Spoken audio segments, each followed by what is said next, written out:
It's been tough to keep ornamental plants around your home safe this winter, especially with snow and a few cold snaps. That fact I know all too well. And many of you may be asking, is this plant dead or alive? With temps now getting into the 80s, many trees and shrubs are budding.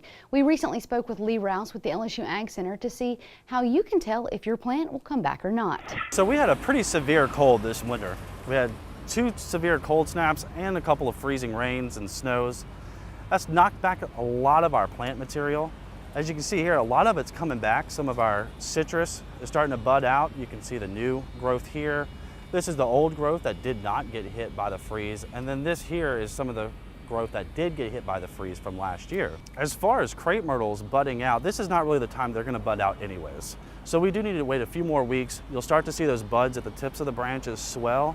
And then here, give or take about a month or two, it'll start to flush out with some new growth. So a great way to tell if a plant's still living or dead is to use the scrape test, where you take a pocket knife or your thumbnail or fingernail and start to scratch it.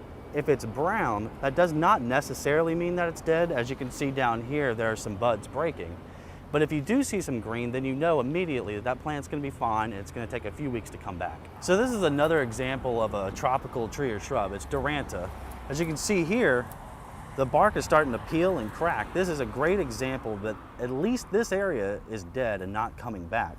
We may still get some growth down here, but you can certainly go ahead and prune this back where it's splitting.